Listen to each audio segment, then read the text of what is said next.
What's up, y'all? Oh, my husband just said I'm not broadcasting. How about now? Am I on? What's up, y'all? It's your girl, Sarah from Sarah Styles here. I am a reseller on Poshmark and on eBay, and I also have an analytical dashboard. I sell it on Etsy for all resellers. There's a sales dashboard for all resellers, and then there's also an inventory dashboard for Poshmark, and it goes through and tells you top brands, top categories. My husband's doing the technical background. He's letting me know if I'm live. This is my first time, and he said we're good to go. So inventory dashboard, it goes through all of your inventory on Poshmark and tells you what is selling well for you. Today we are doing a live video. I am doing a live video with Daniela from IvyNBlush. I accidentally clicked on her live video on Instagram about a week ago, and I didn't know how I got there or how to get back. So we started DMing a little bit. She was on with Girly Girl Styles, which she is amazing. Definitely pop over to her YouTube channel. She has amazing content. Her and her husband, they're just like a great channel to watch. But they were doing a video. Me and Daniela started talking, and Daniela just got the analytical dashboards as well. And she was like, there's so much stuff here. I just could really do a whole live video about it. And I was like, you know what? Let's do it. I've been wanting to do up my social media game, and today is Happy New Year. Today is January 1, so we are just going to start the year off right and start doing some live videos. So I am going to welcome Daniela. I will let her tell a little bit about herself. Hello, everyone. I hope you can see me okay and hear me okay. So, hi, Sarah. Thank you for having me on. Why don't you tell us a little bit about yourself? Okay, so if you guys don't know me, I am IvyN, the letter N, Blush on Instagram, on Poshmark. I think that's it. But all the links are going to be down below. Perfect. So I am from Rhode Island, born and raised, and I am a part-time reseller. I do have a full-time job outside of reselling. I recently started a podcast with Lori from Lori's Boston Found, which you can find her on YouTube as well. Perfect. And yeah, so I just started that. So that's really fun. And so this year, 2020, is going to be my year. I'm really focusing in on my business because I have some financial goals that I'd like to hit, which is why I was talking to Sarah about the dashboard. And there's certain things that, certain goals that I would like to hit this year, which is to pay off a big portion of my student loan and to buy a new home before the end of the year. So yeah, I really need to focus in on what's selling for me, what brands are selling well, what my average list price and selling price need to be in order for me to hit my monthly goals that I've set, which are super high and aggressive, but that's the only way I roll. So that's what I do. Do it big, right? Well, that's the thing. And if I don't hit it, not a big deal, but it makes me want to try to hit it more and more. So that I am glad to have you here. And as you say, what's up, guys? We had a couple of people join, Girly Girl Styles, Lori, Christina. I think Christina. I'm so bad with names, and that's okay. I do better with numbers. So it's interesting that you say your student loans. That is the majority of what my Posh money or my reselling money is going towards. It is, I don't know when you went to school, but it is awful. 2005 to 2014. Yeah, that's undergrad and master's. Yeah. So I mean, I didn't get a master, so I wasn't that long, but around that same time, and prices just skyrocketed, and interest rates went. I mean, our interest rate on my student loan is higher than my mortgage. Oh, really? Yeah, it's just crazy. And so I am also in the same boat. Most of our Posh money is going to student loans. And I think a lot of people in the community kind of do it as a side hustle or, to save for a house, to get out of debt. So I think there's a lot of relatability there as well. I agree. Oh, go ahead. No, I was just going to say, I think going back to the student loan thing, so many of us have it, right? And it's so hard to allocate money to just pay that off when you have all these other bills that you need to take care of as an adult. I mean, they just come with the territory, right? So I've always done reselling. This isn't like something new to me. I've always done it at a very young age. So I always used it for the extra income to either pay things or buy things that I wanted, because when I was younger, that's what mattered to me. Now I might use it to buy something for myself, but really I don't. That money is just for savings and to pay things off. And I'm very similar. I have been upcycling for 15 years. So Upcycling is interesting to me because it's not like something that I would personally do, but I think it's great what you've done. Yeah, I mean, it's very similar to reselling, and I didn't necessarily know. I mean, I started it before there was a lot of online platforms. I was doing consignment stores and stuff, and I like the creative aspect of it. Oh, Girly Girl Style said she paid off her student loans last year with Poshmark. Awesome goals.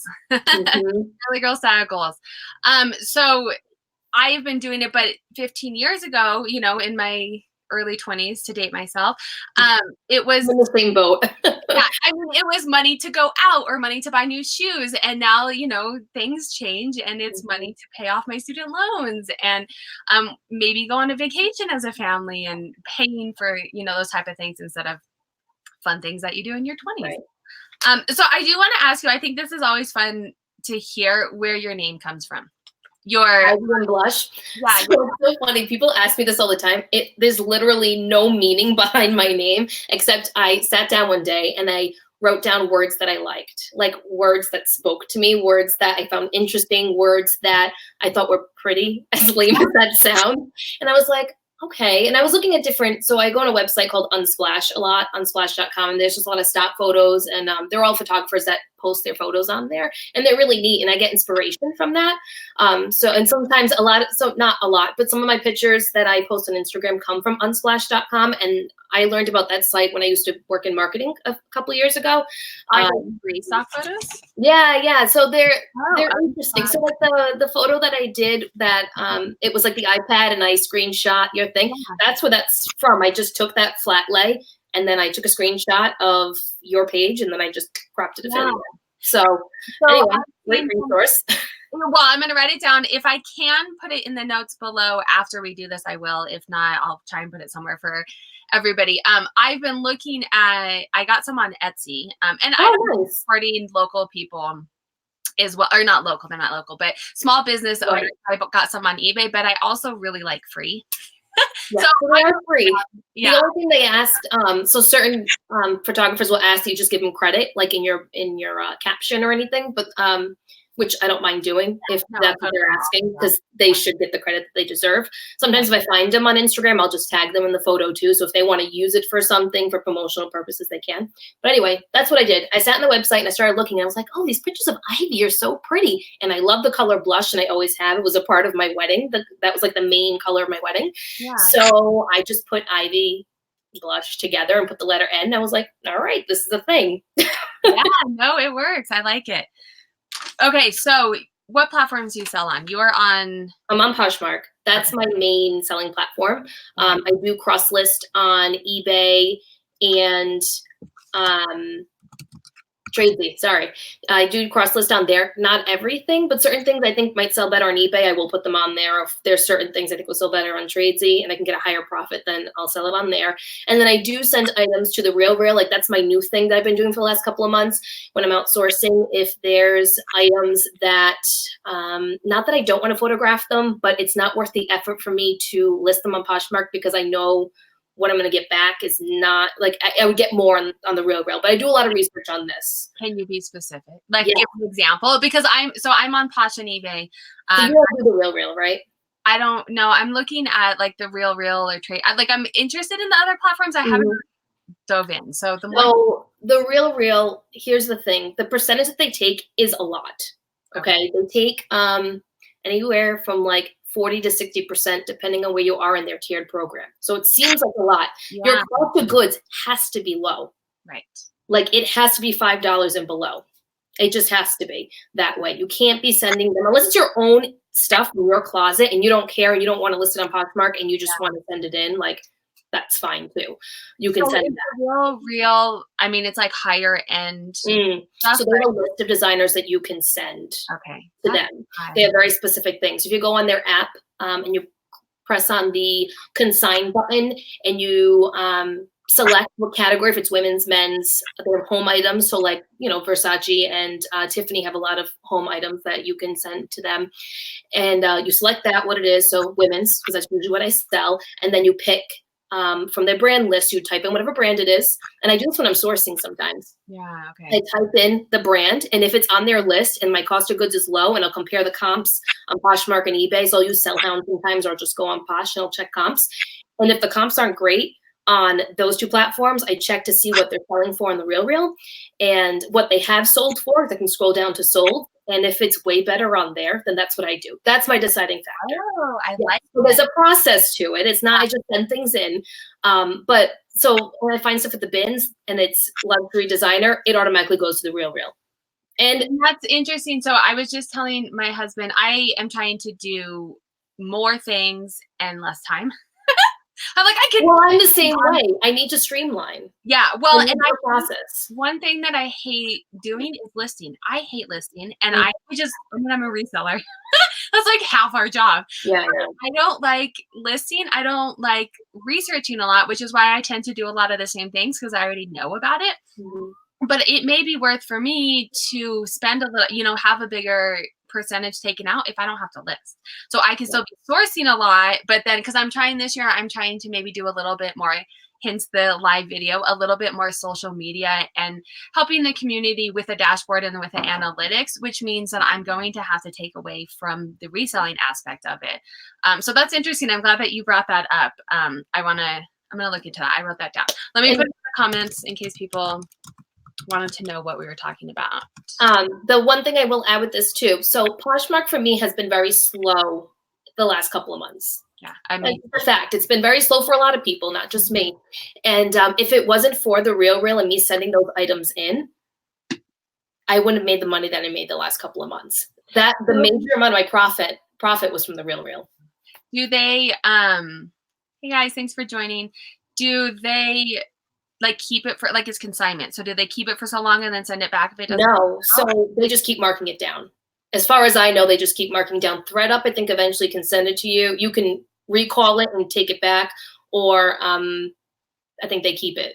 I don't know how that works because I filmed on ThreadUp once and I took everything back because I couldn't stand what they were listing it for and they weren't moving. So I was like, I'm just going to take them back and take my chances and put them on eBay because it's not worth me making $2 on something because they don't do automatic payouts anymore. They list them. So I'm not a ThreadUp person, but that's me. And it might work for you, but it doesn't work for me and my model.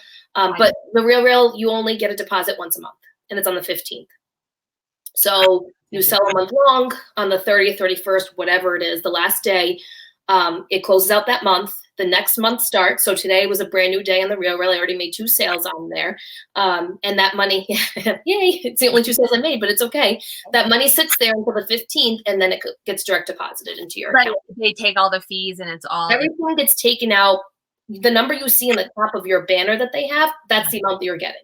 So you'll see on the breakdown, it will say the item that was sold, how much of a discount the person got. So here's the thing. Whenever someone has a discount or it's on sale, that comes out of your commission. That's the way that it works. You don't get that full amount. If they use 20%, then 20% comes out of whatever you're going to get, which is fair for the business because they're doing all the work. You're not doing anything. They're listing, shipping, they're doing everything.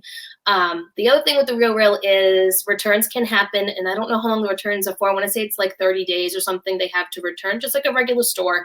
And sometimes things get returned more than once, and that comes out of your commission as well. So if something gets returned, they deduct, and then it gets relisted. Oh, and then. Yeah. So there are little things, but the RealReal can be its own live, its own everything. It's. And I feel like that's how everything has the allure. Put it on eBay. It just sits there, and then you get on eBay, and I'm like, but there's all this other stuff. eBay's a totally different animal that I list, and I'm like, well, if it sells, it sells. If not, whatever. Yeah. I'm gonna look into that though, because if I can get rid of the listing portion for me, and at least just let it sit there for a couple of months, and then if it doesn't sell, I can try and do it. Because I am trying. That's my motto. So I'll list something, and I'll be like, okay, maybe it will sell. If it's been sitting for 60 to 90 days, which I don't like to go that far, but sometimes I do because I'm like, well, luxury usually takes longer, unless it's a high-end demand thing. Then I pull it right out of Poshmark and off it goes. I don't let it sit.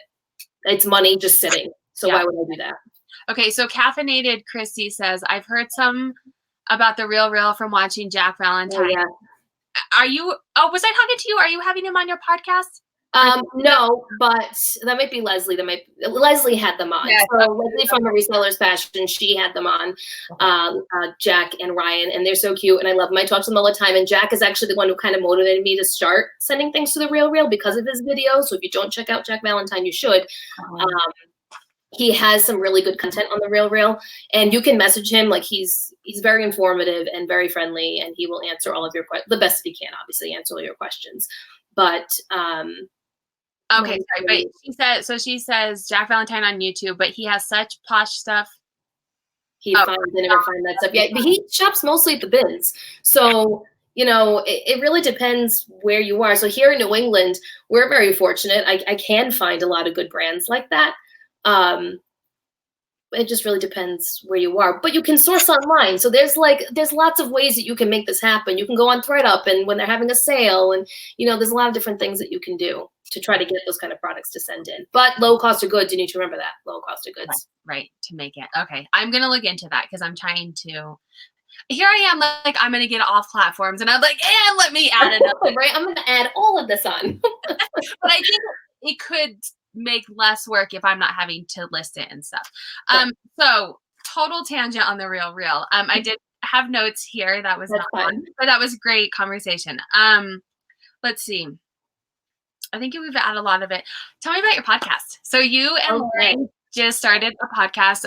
Lori Boston Finds. Did I say that in the right order? Lori's Boston Found. Okay, yeah, I'm still learning all that. And everyone has like a different name on a different platform, and then you have a podcast name. And so you guys joined together to do a podcast, and you had your first podcast this week, right? Yes, on Monday. Launched on Monday. Yeah. So tell me about it. Where did the idea come from? How did you meet Lori? What do you envision the podcast being? Sure. So I met Lori on YouTube. So I was actually searching. I think I was searching like New Hampshire bins or something, because I was going to be going for the first time, and I didn't really know what to expect. And you see videos of and pictures of other people going to their bins, but not every bin is the same. So it's hard sometimes to gauge what it's going to be like. So I was like, well, let's search YouTube and see what's there. And I found Lori, and I think it was one of her haul videos. And so I watched all of Lori's videos. I binged watched them because that's what I do. And I ended up finding her on Instagram, and I sent her a message. I was like, hey, fellow local reseller, really love your content. And we just kind of started talking back and forth. I want to say maybe a few months later, I actually met Lori in person. Leslie came up to Massachusetts, and we had a big get together and a podcast, and Lori and I got to interact. So that was a lot of fun. And after that, I was like, I really want to do something, because by trade, I am a teacher. I have my master's in teaching the visually impaired. So I am an educator. It's just who I am. It's who I've always been. I like to help people. So I was like, I really want to do something to help other resellers. And it's just my personality. I'm very down to earth, and I'm not here to get famous. I don't care. But if I can give you free content that can help you build your business, then I want to be that person to help you. I'm always accessible to people. Send me a message, do whatever. I'm here to help. So I was like, well, I really don't want to do a YouTube channel, because it's not that I don't like talking from the camera, because I clearly have no problem talking to people. But it's just not me, or I'm not there yet. I should say that. So I was like, well, what else could I do? I could do courses, but I don't want to do that either. I feel like, people kind of get weird when you have courses, and how would I even have time for that? Because I have a full-time job. You know what I mean? So I was like, okay, what else could I do? Podcast. I love listening to podcasts. I love sitting in my car when I'm driving to the bins and just listening to, it's mindless, right? It's just on in the background. I know you weren't really listening to podcasts before we started talking, but that's okay. No, I just don't. I mean, I have 3 children, and my 5-year-old does not stop talking. And so, that is your podcast. Right. Oh, yes. I mean, she tells me some of the things that she says is just mind blowing. But I mean, a lot of people are like, oh, I listen in the car. And I'm like, well, my daughter does not stop talking. So today I actually listened to Lori's new YouTube video in the car, because I did not have my 5-year-old with me. Oh, nice. And it was glorious. So I like the idea of podcasts, and I like that idea of listening. I just don't have time. Well, when you're on your treadmill, you can listen too, instead of music. I do, but then, and so I think I might have like ADHD or something, or because when I work out, I work, so I'm on my phone and I will list or share or send offer. I sent like offers this morning when I did it, but then if I listen to the podcast, then I get distracted and like I listen to the podcast and then I stop doing what I'm doing. Yeah, I get that. I listen to your guys' podcast, and I've been listening to Leslie's a reseller's, what is her? A Reseller's Passion podcast. Yeah, so I've been listening. I've been slowly getting there. So I approached Lori about this, and I basically said to her, hey, I have this idea to start a podcast. I don't want it to be a typical podcast that's out there. I don't want it to be like mundane and boring, I guess. Is like, I want it to be a conversation. I want it to be just like this, like sitting down, have a cup of coffee, hang out with us. You feel like you're there with us, kind of like that whole mentality of it. But I want to educate people while still having fun, and people can kind of see who we are and, what we stand for and what we believe in. And I don't know, maybe encourage someone to do something that they never thought about doing before. Like maybe start your own podcast or start your own YouTube channel, or maybe host some type of meet and greet or mastermind group, or, just I want to be able to help people in that way. So Lori was like, yeah, absolutely. Like it wasn't even a question. And we just kind of hit the ground running, and the rest is kind of history. And I feel like that's probably why we have been connecting so well, because we're kind of in the same place right now. Mm-hmm. I had already started YouTube because someone was like, oh, you should do YouTube. And I was like, okay, like, let's do this. Yeah. No idea really what I focus on data, but starting this year, I was like, what do I really want to do with the YouTube and with the Instagram? And I want it to be a platform. And why I'm starting to do these lives, I've only been reselling for a year. I don't know everything. I know data, and I will talk data in and out all day long. But I want to have other people on like you to talk about things. And I think I'll have Lori on, and hopefully girly girl stuff, but other people that have different expertise that we can all have building a community of people to learn from. And I am fine being the platform that they, like not everyone wants to do a YouTube channel, but they do have something to bring to the table. And I want to be able to help people get it out there. And I just happen to have YouTube. So right. Like, I'll do it on YouTube. Well, I think like when I first got started and I was looking for content on YouTube, I felt like it was all the same. Like it's all the same kind of stuff. And that's not bad. Like that works for some people, but it doesn't work for me. So I felt like I needed to create something that someone who thinks like me and does things like me could relate to. So I hope everyone that listened to the podcast liked it. So can you see the comments? Yes, I can see the comments. Because I didn't know, if I don't want to like interrupt you if you can see them, but we are getting a lot of enjoyed the podcast, and someone wants a lunch and learn. I know, I just saw that New England lunch and learn. I mean, I'm totally game for it. Yeah, we just have to find a central spot. That's the other thing. Like, I mean, New England's not that big, but we'll have to work on something like that. Lori and I have talked about maybe hosting something, and I don't know yet. We kind of have to hammer out details and see what we want to do. But that might be something in 2020, once the podcast gets going and we kind of see what our audience is like. I mean, maybe we'll do something and get everyone together and have so I have this idea in my head of like a mastermind group. I know I've talked about this with you, Sarah, like something where it's not so much like a passion set, because I don't like titles on things.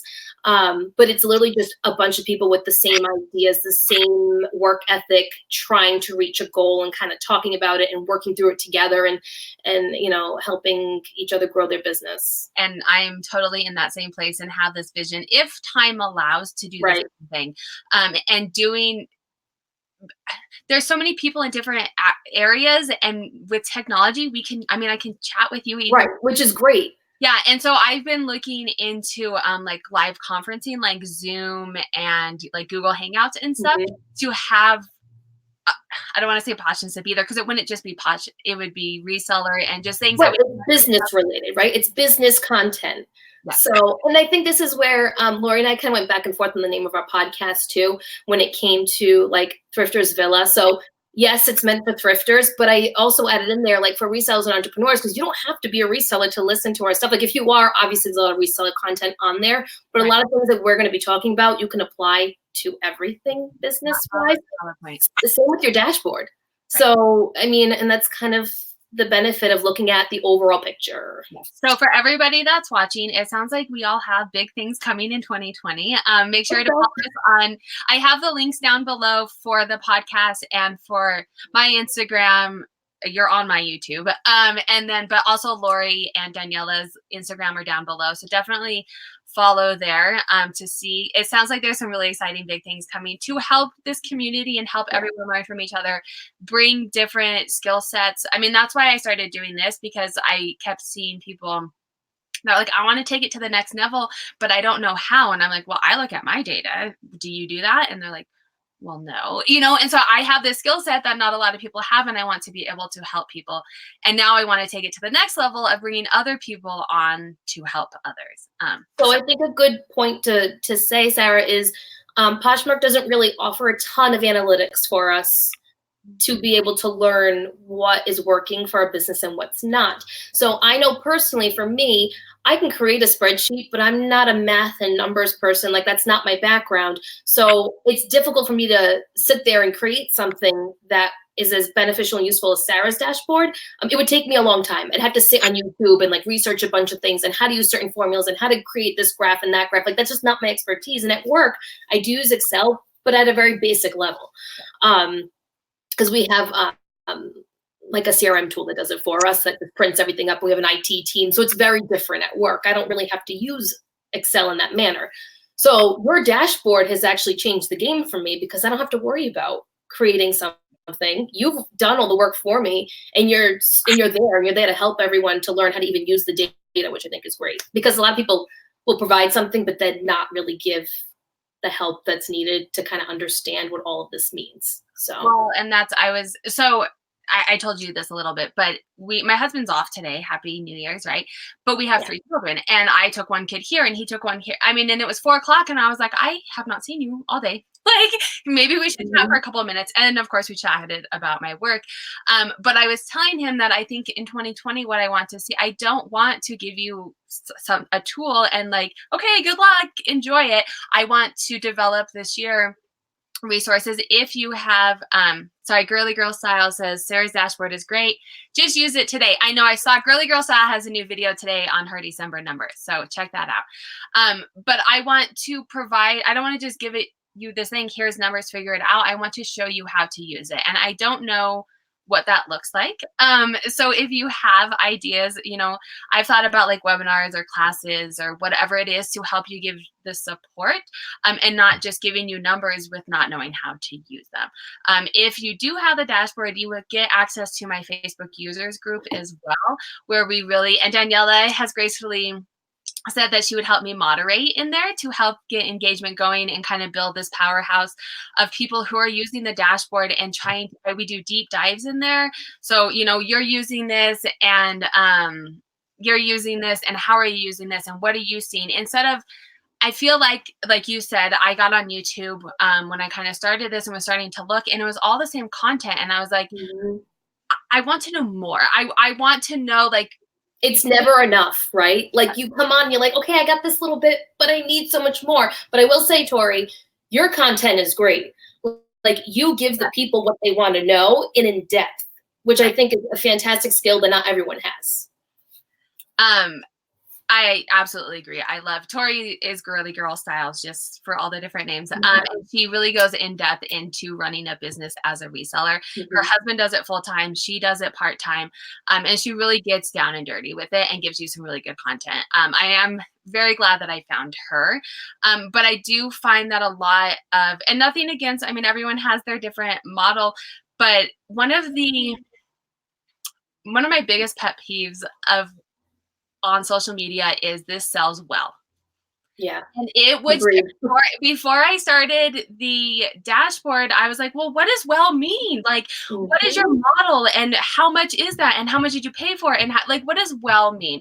And well, I mean, we were talking about this before the podcast started. You have learned, but you sell Anthro. And if you talk to anybody, social media, Anthro is where it's at. I cannot move anthropology to save my life. And maybe I'm not good at picking it up, or maybe I can't take good pictures. I don't know what it is, but it does not move for me. And if I didn't look at my data, I would continue to go down this path of everyone saying Anthro sells well.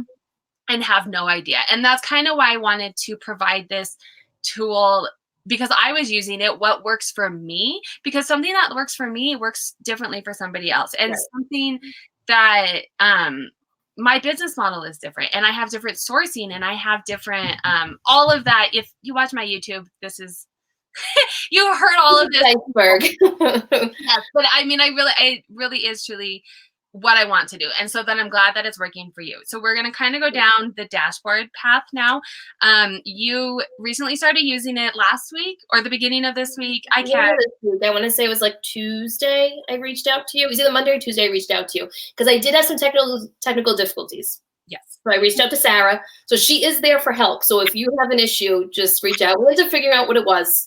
It was a really silly thing, but I think you were the first one who ever had it. Yeah, so I don't know if it was just Poshmark that day that the inventory report and the sales report wasn't downloading correctly. Like I figured it was like listing date is the first thing on Sarah's dashboard.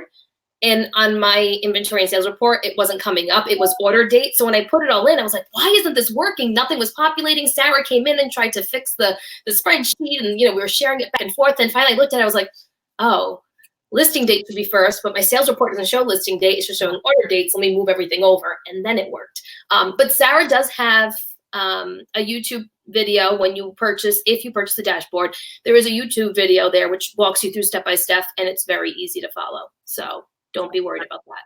Oh, that's good news. And that's what I mean. And I think you had a couple of people ask on Instagram, once you have the numbers, what do you do? And Mm-hmm. If when you purchase the dashboard, it comes with I think it's like 20 minutes, maybe 25 minutes. Yeah, something like that. A step-by-step tutorial. So it goes through step-by-step to tell you how to do it, but then it goes through each tab to tell you the analytics behind it as well. Because a lot of people are like, oh, well, here's a graph, but like, what does it mean, right? Like, what does it even mean for me? I think someone asked, does the dashboard work for eBay as well? So I'll have Sarah answer that because she's the expert. I'm glad you caught that. So there are two dashboards. One is a sales dashboard, and that one works for all platforms. You import the Poshmark sales report into it, and then there is a separate tab where there's like 4. So you have your month, your year, how much you made, how many items you sold, and then it calculates your average sale price. And you would manually enter those in for any platform that you sell on. So you can do Facebook Marketplace, and I sold to my grandma, and whatever you want, the Real, all of the different platforms, and it'll look at those different splits. And then it also looks at Poshmark specific data, like your bundles and your offer to likes and your average sale prices by state. I recently just added in repeat customers, which I'm super excited to start looking at this year. Because if you work in inventory or retail in the past or anything, repeat customers are where it's at. They like your stuff. They know your business model. They already are hooked on your stuff. So if you can find ways to bring them back, that's a gold mine. So that's something that I'm excited that I added this time. And then there's another dashboard that is the inventory dashboard, and this is specifically for Poshmark. It looks at everything that you have listed, and then it looks at everything that you have sold, and it kind of compares it to, tells you your top brands, your sell-through rates by size, subcategories, lots of really useful information to help you when you're sourcing. So I hope that summarized it up. I do want to ask you, you give us a little bit of background on, you said you work with Excel at work a little bit, but what's your background in Google Sheets, in number? Like, where did you come into looking at the dashboard? Basic beginner level, put it that way. Beginner level, like rudimentary, nothing fantastic. Like I know how to press the add some button. I know the basics, very, very like bare minimum basics. I know how to change the cells to make them bigger, like that kind of stuff. But if I had to actually create what you created, it would take me a long time because I have no idea how to do any of that. I will tell you it took me a long time. Yeah, I'm sure. It's very, it's very detailed, right? And I'm sure a lot of it requires very specific formulas, and you have to do the research onto how to analyze all that information that's coming in.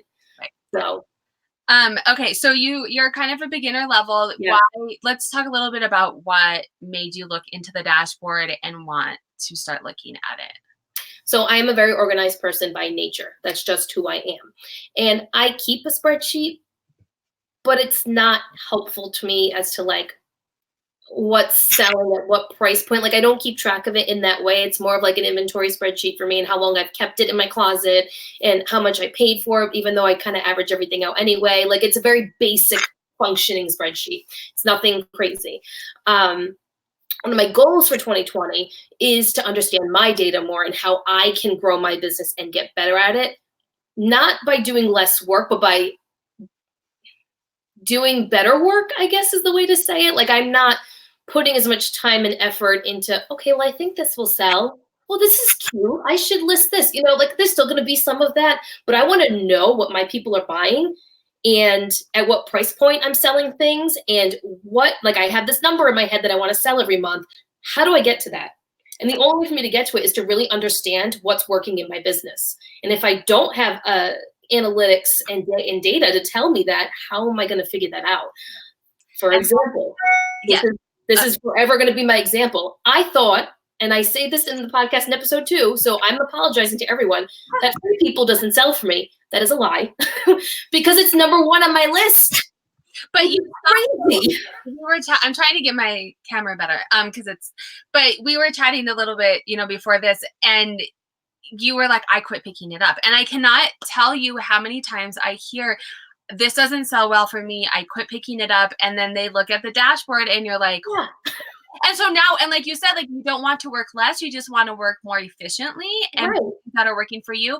And so you quit picking it up and now you're just going to see it and pick it up. You're not shopping more. You're not listing more. You're just picking up things that sell for you. Well, now herein lies my other question I have in my head. Since I stopped picking up these brands that are selling really well for me, is this why my sales have been so crappy the last couple of months?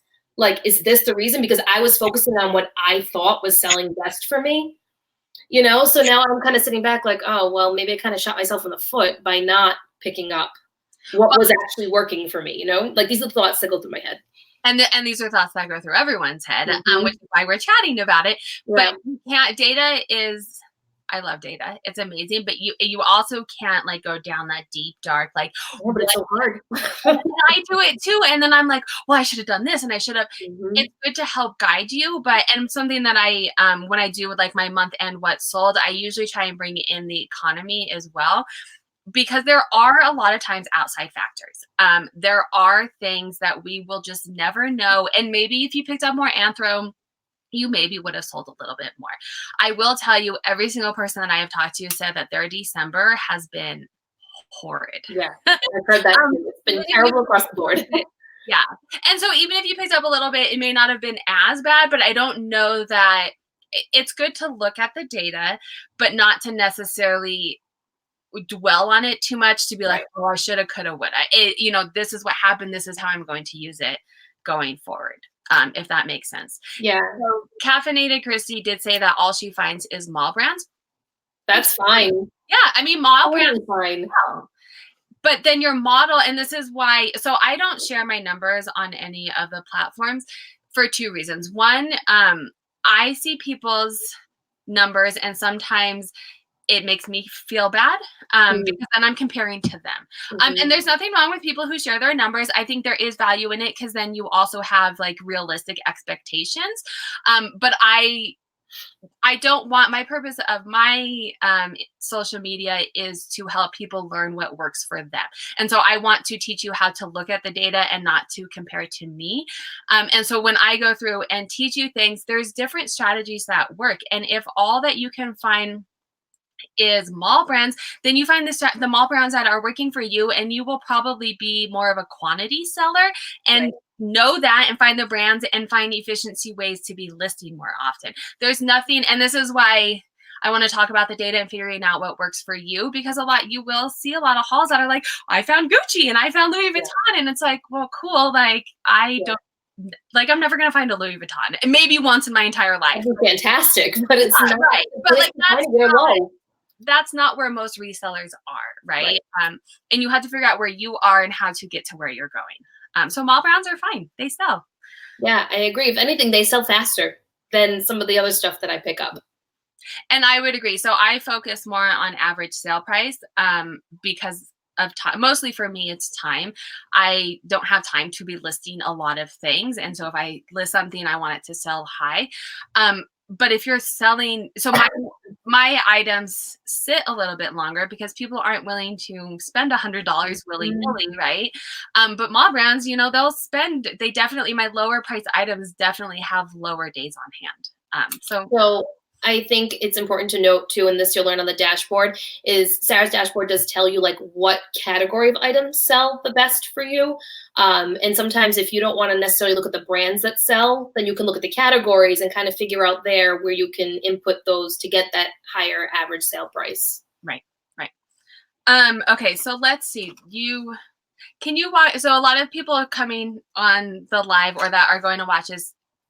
I don't have the dashboard. Can you, as someone who just started using it, kind of walk through the process and how it was for you? I mean, you touched on it a little bit. There was a little technical difficulty, but kind of just walk through that. Yeah. So initially when I inputted the sales report, I did the sales report one first. So I inputted that information in the Poshmark sales report. And at first glance, I was like, oh my God, my December and November were horrible. And like, I went down this really bad rabbit hole for like a good 5-10 minutes. And I was actually texting Lori. I was like, oh my God, this is terrible. I can't believe, I was being dramatic, to be quite honest with you. I look at my numbers every single day and I'm like, oh, it's awful. No. I know. And I was like, I am terrible. Why do I do this? I need to look at different things I need to do. My brain started going 100 directions.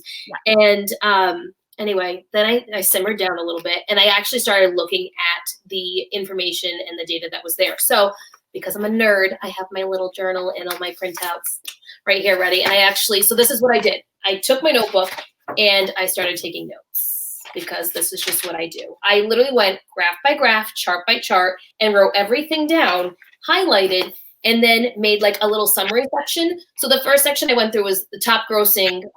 This is after the sales report. I did the inventory one because the sales report for me was just numbers. And I kind of got an idea of where my average sale price needs to be in order for me to hit my goal that I have for every month. So I'm going to stop you real quick there. If you haven't seen the dashboard, she is talking about the simulator. And what that is it goes through and you can enter in, I want to make however much money you want to make. And it looks at your historical data and says, if you're selling on average these many items, you need to up your average sale price to this. Or if you're more of a quantity seller and you are normally selling around this average sale price, you need to be selling this many items. So that's kind of what she's referring to. Yeah, because for me, average sale price is very important because I have a certain number goal that I want to hit. So for me, that's important. It's important for me to know, okay, so I need to be selling items at this price point in order to make this profit. So and you have access to, I mean, you said the New Hampshire bins are pretty good. You have access to be able to find those higher price items. Not everybody has that, and you have to figure out. Right. So like I have Boston. I mean, if I want to take a day trip to New York, I could take a day trip to New York. I mean, I have all the places in Rhode Island. I've got That's so crazy. So my husband's from Boston too, and I live in Colorado, and it takes you a full day to like get out of the state. Yeah, no, it takes me 45 minutes. Yeah, we fly into Rhode Island half the time when we go visit family. Yeah. I'm like, this is a completely different state. Like, it's just crazy to me. It is. But when you're flying into Rhode Island, you're not flying into Providence, you're flying into Warwick, and that drives me crazy. How it's called Providence Airport. It's not, it's Warwick. But anyway. Oh, yes.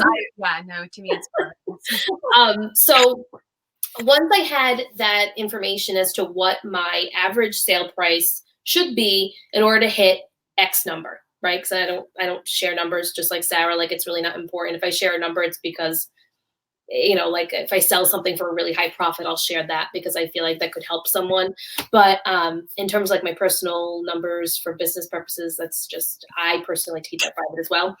Once I did that dashboard, I went to is it the analytical one? Is that what you call it, Sarah? The one with the inventory and the... Yeah, so one is sales and one is inventory. Okay. I kind of have been playing with different names. So they're both analytical, but one is a sales dashboard and one is the inventory. So I then took the inventory report from Poshmark and the sales report. It takes both, and I put it in, and it gives you all this information about brands that sell, your top selling categories, the repeat customers, everything that Sarah was talking about previously. So I took my notebook and I was like, okay, what are my, top from, I would say I start at like $350 and up. What are my top grossing brands? So I wrote everything down. I highlighted everything and I was like, okay, so these are the top ones. Then I made a list of top 5 from this is the way I do things. I break things down until I finally have like a top 3 or top 5 chunk that I'm going to focus on, because I can't focus on everything. I don't have time to focus on everything. I work a full-time job. And when I'm sourcing, I need to be in and out. I don't always have 3 or 4 hours. I don't always have a whole day. If I have a whole day of sourcing, I've planned that in advance, and it's on a weekend. So I'm essentially wasting one of my days off. I'm not really wasting it because I'm working on my side hustle, but I don't get 2 days off on the weekend. I'm only getting 1 day off then. So I need to plan in advance. And I'm very similar to you. I source probably twice a month, because I am with kids all the time, and I can't thrift with them. So it's usually on the weekend, and I don't want to be thrifting all weekend because I do want to, but I do also want to see my family. And something with the dashboard that's helped, and I think you'll see this when you start using it when you're sourcing, is it helps me zone in, right, on what is working, because it can get really overwhelming when you're at the bins. Something, there's all kinds of things, and what do I pick up, and how do I know? When you're at retail thrift stores, you're like, what section do I go to, and it gets really overwhelming. And so this will help you, hone into what is working for you. Well, then you have a game plan when you go sourcing, which is basically what this did for me, because I took my top 3 categories, and I'll share those with you guys. So my top 3 categories are shoes, tops/sweaters, they're kind of the same, and then jeans. Which is funny because those are the things I enjoy picking up. So to know that those are my top categories that are selling actually makes me really happy, because I love picking up shoes. I love cleaning shoes. I love everything about shoes. I know everyone says that, but I love it. And the average sale price on shoes is a lot higher than me selling a top. Yes. No, I like selling shoes. I actually just met with a teen girl in my neighborhood to come over and clean shoes for me, because more power to you. I'm going to see if it works and how she does, but I'm like, I hate doing it. But I want to note to this too, because everyone's data is different, and those are your tops. Jeans is my worst seller. Is it really? Yes. And you look at social media and people are like, oh, jeans, blah, blah, blah. And I don't know. And maybe to your point, I don't enjoy picking them up. I don't wear a lot of, I don't know what it is necessarily. Maybe our area doesn't have a lot, but your tops and my top brand or top categories are different. And now you know that from looking at your data. Yeah. So everyone's category is going to be different, but this is what works for me, and this is what my customers like. So then once I did that, I looked to see what the average sold price was for each category. So shoes was the highest, which was nice. Then jackets was second, which was interesting because it wasn't one of my top categories, but it's actually one of the top average sold price. So that was interesting to me. And then handbags, which I typically don't find a ton. So I don't really have a ton of data on that. I've sold mostly my own handbags that I've had. I usually don't find too many at the thrift store. And I just think it's because the time that I go, if there's good ones that are being put out, people are grabbing them. So I think that has a lot to do with it. But jackets is interesting because I don't enjoy picking up jackets unless I find it at the bins. It's just something that I feel like doesn't move as fast because it's a seasonal thing. So even though it's higher grossing, I don't know. Then I looked at sell-through rate because that's important to me as well. So the dashboard does give you numbers on sell-through rate. And I wanted to see, go ahead, Sarah. Oh yeah, I just want, so sell-through rate, because I've had a lot of people ask me, okay, what does that mean? So sell-through rate, what it's looking at is, we'll say dresses, for instance. You've picked up 100 dresses and you've sold 50 of them. So you're selling 50% of what you've picked up. So in theory, it would be amazing if you had 100% sell-through rate. The higher your sell-through rate, it means that you are selling everything that you're picking up. If you have a low sell-through rate, something's not working, right? So you want to be looking at high sell-through rates. Would you say, Sarah, the average sell-through rate for a retail store is around 70%? I've done a lot of research on this, and I think it really depends on what you're looking at. In my business model, and what I know about reselling, I think it's very seasonal. I mean, we're seasonal, and we also don't like, we're not ordering inventory. So I can't order jackets when and so sometimes I think our sell through rates will tend to be a little bit lower because of this. I will pick up a jacket, a really nice jacket in the summer, but it's not going to sell, like it's going to probably sit until winter, where like a retail store, I've read, they aim for like around 80%. That makes sense. But they can order their inventory, Right. oh, I want to order jackets for next so having a little bit, for me personally, 50 to 60%, especially because I consider myself a part-time seller, I think is good on a large data set. Right. So my sell-through rate was interesting to me because I didn't think my sell-through rate was as high as it was. But I also think it's because I put so much time into Poshmark and reselling. Like I say, I'm part-time, but I'm really not part-time. Like I have actually documented my hours because I like to know what am I actually putting into this? And sometimes it's more than my full-time job. Yeah. Like that's a problem, and I need to work on that this year. I should not be spending more than my full-time job hours on this. Yeah, but I was thinking about this because part of my goals is balance, and I want to scale it back, and I do a lot of it, but a lot of what I do, I enjoy. Well, that's the thing. I like doing it. And so it doesn't always, like, it is work, but it doesn't always feel like, when I was in corporate America, I was like, see you later. It's 5 o'clock. It's 4 p.m., guys. Gotta go. Or like today, I was like, I'm going to take the afternoon off. But then I was like, I was working on this YouTube video, and it didn't necessarily feel like work. Yeah. I agree. Like, I enjoy this stuff. Like, I like social media. I like the informative piece of social media. So for this is fun for me. I'm like, I'm just hanging out with friends. Like, this is great. This is my time to hang out with people and talk to people and interact. But I actually spend a lot of time doing research on brands and learning about fabric. Like, I want to know more about fashion so that when I'm picking things up, even if it's a no name, I know that it's a quality piece. Yeah, that's smart. So there's a lot of that I'm doing behind the scenes that isn't necessarily like reseller related, but it does pertain to the business. So yeah. Anyway, I'm just seeing all these different things that I wrote down. Basically, after I looked through everything, like I looked at the states that I sell the most to, which was fascinating, but also made sense. Like we talked about the Sarah, it's the bigger states like California, New York, Texas. Oh my God, I make so many sales there. Right. There's a few places in the Midwest that I sell to as well, and I also have a lot of Massachusetts buyers, which is really neat. So thank you. If you're from Mass and you're buying from me, that's fantastic. I love selling locally. The brands that people there really like, because they have a lot of brands that you Right, that I'm finding. Yeah. So, that was interesting to just see that maybe I should follow people in areas of California, in the larger cities in California. And maybe I can follow people that are buying certain brands. So now that I know my top 3 brands, I'm going to start following people that are in that brand, right? So different ways to kind of get your engagement up, different ways to maybe entice a buyer to come look at your stuff. They'll see that you followed and they're going to look and see what your closet looks like. So, some of that stuff. And now you're spending your time more effectively instead of randomly following people that are active sellers. That actually means nothing, right? So because I do that a lot, I'll just go into active sellers and then go to all brands and just start following people, which works too. But if I know that these are my top 3 brands and I have these brands in my closet, well, now I've targeted my audience. Yeah. And something I want to note, because you're like, I went down this path and there's lots of data to look at. We chatted about this a little bit.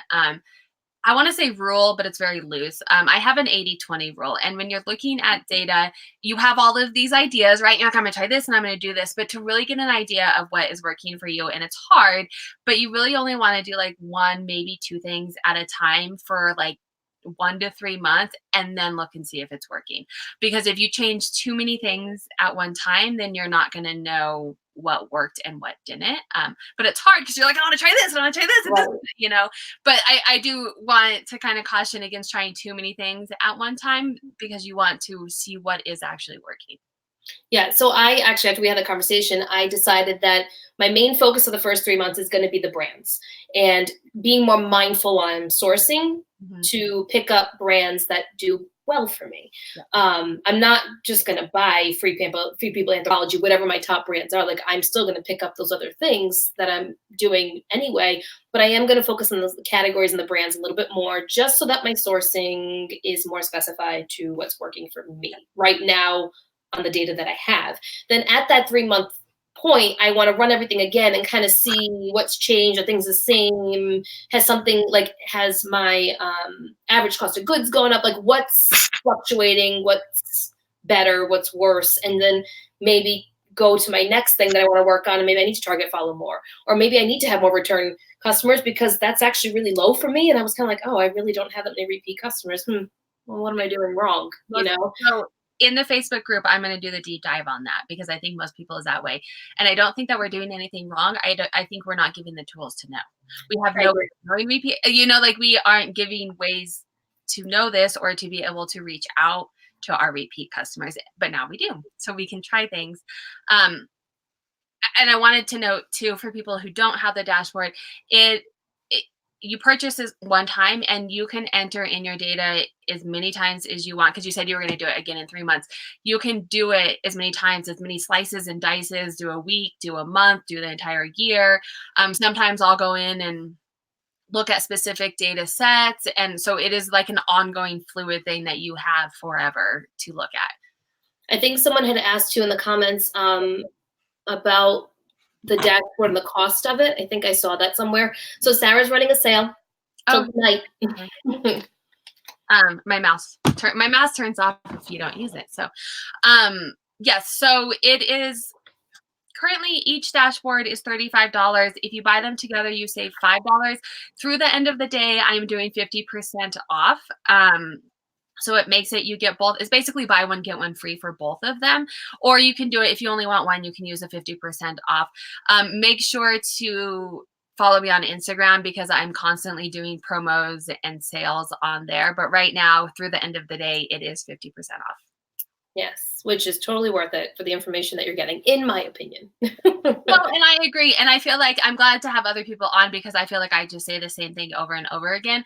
But I just released my 2019 video where I looked at my entire year of 2019. And I've only been selling for 1 year. And you can see, I mean, the graph is just like crazy. You can see where I start using my data and it just goes like this. That's great.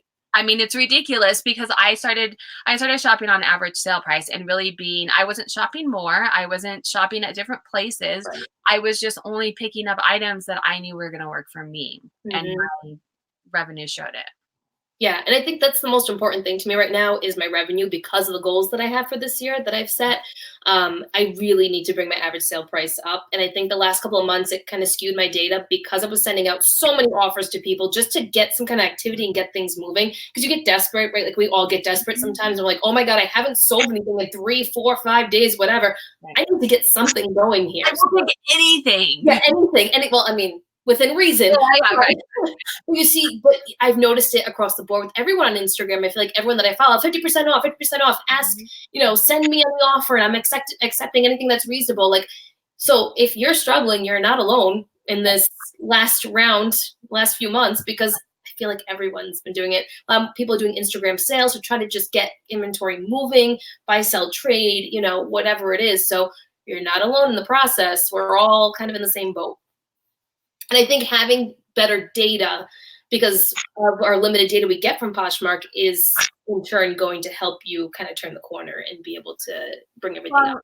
And so if you think that your last quarter maybe is skewing it, maybe take a look at, taking that last quarter out and look at, the other, because if it is skewing it, then you'll notice if you look at it and you may notice some of the same things, like your top brands may still be the same, or you may notice some, like it may be another, like that's a good point. Those last months. I might have to do that. I might have to go back. So I did it for the whole year. I don't think I mentioned that, but I did it from January to December, but I didn't start reselling like seriously until March. So that kind of skews it too. Like I resold my own stuff from January to the beginning of March. Then like mid-March, I started to actually purchase inventory, like go sourcing, thrifting, whatever. And then you might want to do it from then too.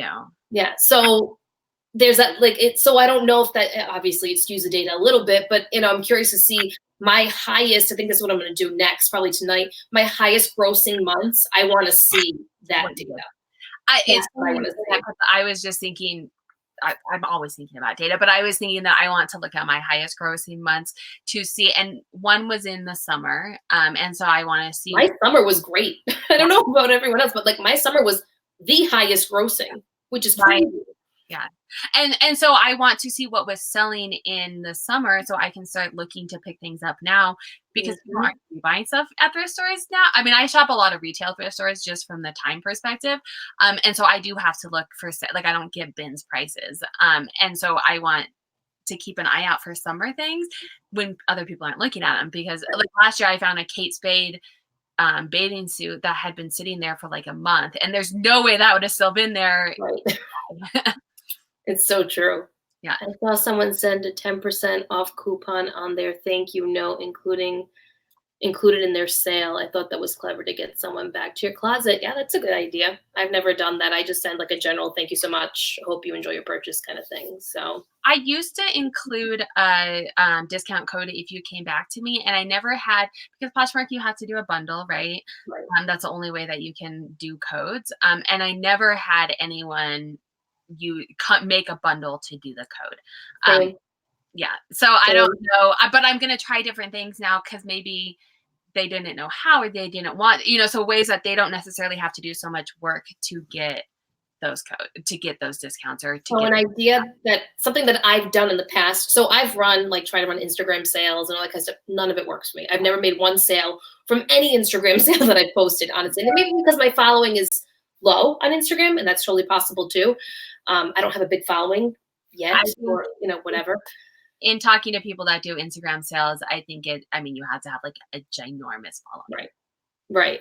But something that I have done, and it's worked. I can't say it's a huge amount, but I go to my previous customers. I go through all the sales and maybe the last 60 days, and I'll go in each person's bundle and type out like, hey, I'm running a sale for my previous customers, 50% off your entire bundle of 3 items or more, kind of thing, right? And it'll be a price point, like anything that's $50 and below is 50% off. And I've made sales, and I've still made a profit on it, because you have to be careful when you're running sales. You need to still be making a profit on stuff. So I've done that, and it's kind of worked. So that's maybe something that I do a little bit more of this year. I don't know.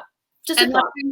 For repeat customers, that's something I'm thinking of, because it's an online platform and they don't have a connection to you at all. So they don't necessarily feel as loyal. So trying to find ways to make that connection with the customer, and it's through, typing in bundles and connecting with them.